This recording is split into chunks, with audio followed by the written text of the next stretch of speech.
The Lord be with you. A reading from the Holy Gospel according to Mark. Lord, be on my mind, be on my lips, and in my heart. When the Pharisees, with some scribes who had come from Jerusalem, gathered around Jesus, they observed that some of his disciples ate their meals with unclean, that is, unwashed hands. For the Pharisees, and in fact all the Jews, do not eat without carefully washing their hands, keeping the tradition of the elders. And on coming from the marketplace, they do not eat without purifying themselves. And there are many other things that they have traditionally observed, the purification of cups and jugs, kettles and beds. So the Pharisees and the scribes questioned him, "Why do your disciples not follow the tradition of the elders, but instead eat a meal with unclean hands?" And he responded, "Well did Isaiah prophesy about you hypocrites. As it is written, this people honors me with their lips, but their hearts are far from me. In vain do they worship me, teaching as doctrines human precepts. You disregard God's commandment, but cling to human tradition." And he summoned the crowd again and said to them, "Hear me, all of you, and understand. Nothing that enters one from the outside can defile that person. But the things that come out from within are what defile. From within people, from their hearts, come evil thoughts, unchastity, theft, murder, adultery, greed, malice, deceit, licentiousness, envy, blasphemy, arrogance, folly.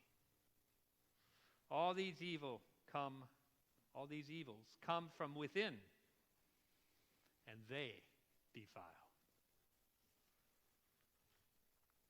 The Gospel of the Lord.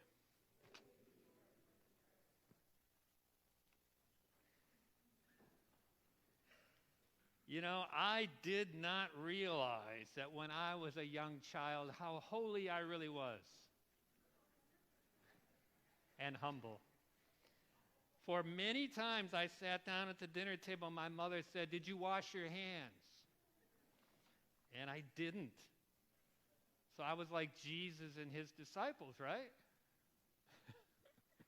Now parents are getting mad at me, aren't you? Jesus is not saying we shouldn't wash our hands. It's a good thing to wash your hands before you eat, because that way they're clean and you won't get sick. But in all seriousness, today's readings really are quite challenging. Hello, David. Somebody asked where you had been. We missed you. Thank you. Sorry for pointing you out like that.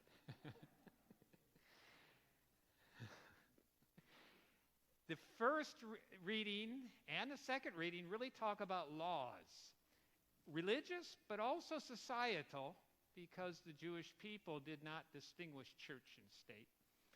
And so I'm going to talk a little bit about laws and the social teaching, especially Catholic social teaching, and also the gospel and the highest law of love.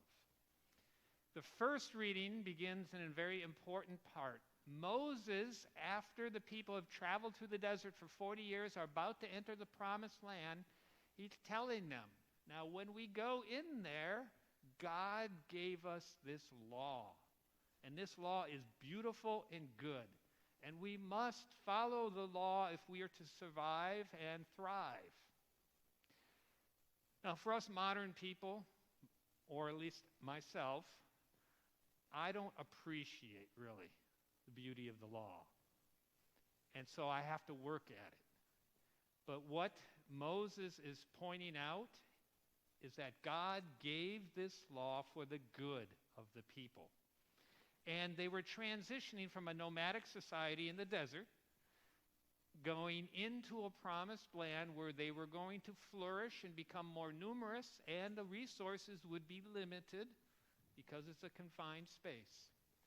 And in such conditions, God gave them this law so that they could love one another, live in harmony, share the resources, watch out for one another, and in so doing would be a people that give such a good example to other nations that it would cause them to wonder, what is the source of their life that they live together and love so well? It must be that their God is truly a loving and powerful God. Make sense so far? And so us modern people sometimes, myself included, when we hear law, say, oh, it's an imposition on my free will and my rights. But our gospel and the Catholic social teaching challenges us to think in a different way. You see, if everyone went into the promised land or in society does whatever they want because we have freedom and individual rights, it would be a free-for-all, a competition. And the strong survive, and there would be battles and division. But God does not want that. And so even Jesus in the Gospels elsewhere tells us that the fundamental law behind all the laws that God gave was to love God and love your neighbor. And we do have freedom. God gave us freedom. Why did God give us freedom? I like to talk about this. We're created in God's image and likeness. God is love. And so our highest call and our purpose is to love God and one another. But in order to do that, we can't be forced. It must be a free gift. And so God gives us freedom. And what is the right use then of that freedom? It really is to love one another. And in these societal laws that God gave the people, including us, is the precept that you should treat your neighbor as you would treat yourself, to lay down your life for another, to love God and love your neighbor. And so have you heard this before, that in our faith there's basically two dimensions? The vertical dimension to love God, the horizontal dimension to love others, and that makes a cross. Have you ever heard of that? Oh, you haven't. Oh. Okay, well now you have. But also, I would like to add an additional element. On many of our crosses, there's a corpus, a sacrifice. And that sacrifice of Jesus, giving his life perfectly in love to us out of obedience to the Father for our good, is the example of what love is. And it does require a self-sacrifice. And so there's three elements: love of God, love of neighbor, but that's done by sacrificing self for the good of others. And so in our law, and it is Catholic social teaching, that to have a just society, a society that lives in harmony, does require that we sacrifice ourselves for the common good, that we willingly forego some of our rights, some of our comforts, some of our freedoms, so that the community may live in harmony and that we may love one another and all people might have what they need to flourish. And so that's one of the central elements of Catholic social teaching. Now, it's interesting when you move to the gospel. It sounds like Jesus is saying the exact opposite thing. He's saying, don't follow these laws. What's going on there is that over time, 100, 200 years before Jesus, a class of religious people, a little bit like Franciscans, called the Pharisees, developed. And because the Jewish people had found the law to be so good from God, that helped people flourish, they wanted to help encourage everyone to follow the law. And so how did they do that? They made more laws to protect the laws. And so, especially in an environment where the Jewish people were being spread out in the diaspora and other countries, other nations that had different gods and different practices, they developed all these traditions Jesus is talking about: washing the hands, purifying themselves, being clean, so that the people could identify with their heritage, the chosen people, a people of Yahweh that are set apart to be clean from the rest of the sinful world, and to give an example. But Jesus, of course, points out that you're making such a focus of that, you're forgetting the law that I gave you, to love God and love others. Because we can use the law to beat up on others. We can use our faith to beat up on others. We can use our faith and our religious practices to feel superior to others.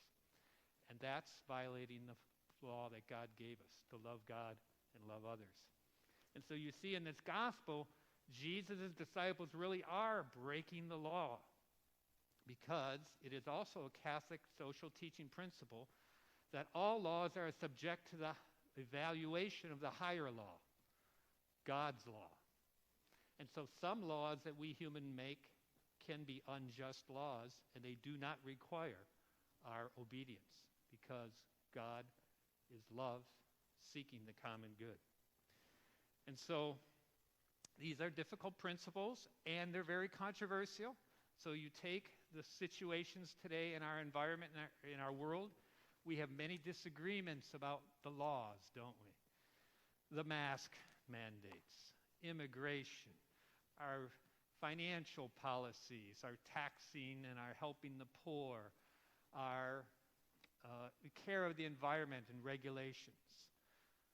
We are called to consider these things as part of our faith, that we are to work together as a people to build up one another, to work for the common good, to have a just society where all are cared for, and Catholic social teaching says a preferential option for the poor, so that by our example and living in harmony and love, people will see that God is real, that God is love, and that there is something about this life more important than just what we see. And so the challenge is today, as we debate about our different laws, is to remember some of these principles. I'm going to get a little controversial here. The mask mandate. Fundamentally, it is about love. It's about caring for others and inconveniencing ourselves some. Our immigration policies and a just immigration and accepting refugees and caring for the poor. It is about love and having preferential option for the poor. Because Catholic social teaching says a society is not evaluated on how well off are the richest, but how well off are the least.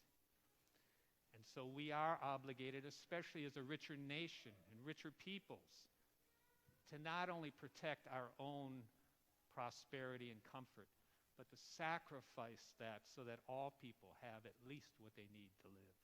These are difficult things. And we can argue about our laws all we want, and we should debate them and try to find just laws, and there are no easy answers. But if we really get to the point where we're beating each other up over our laws, we're again missing the point. The point is to love God and love one another. And so Jesus concludes with the heart of the matter, which is our hearts. Right? We'll never have a just society with just laws if we're people whose hearts are far from God, that are selfish, that are still filled with vice, and not God's love. And so let us focus more so on the source of all our behavior, our heart. And when we examine our laws and our actions in life, sometimes they point out that our hearts need to be healed and purified. And so we open our heart to God's love. The more we receive God's love, that vertical dimension, the easier it is to sacrifice self for others. Because God's love so completely fills us that it makes us want to do that. And so life is messy. We do have many laws that we debate about, both our church and our world. But the focus is our hearts. God purifies our hearts. Let us open our hearts to that, so that we may truly then live as a people in greater harmony and love, giving witness to the power of God and His love.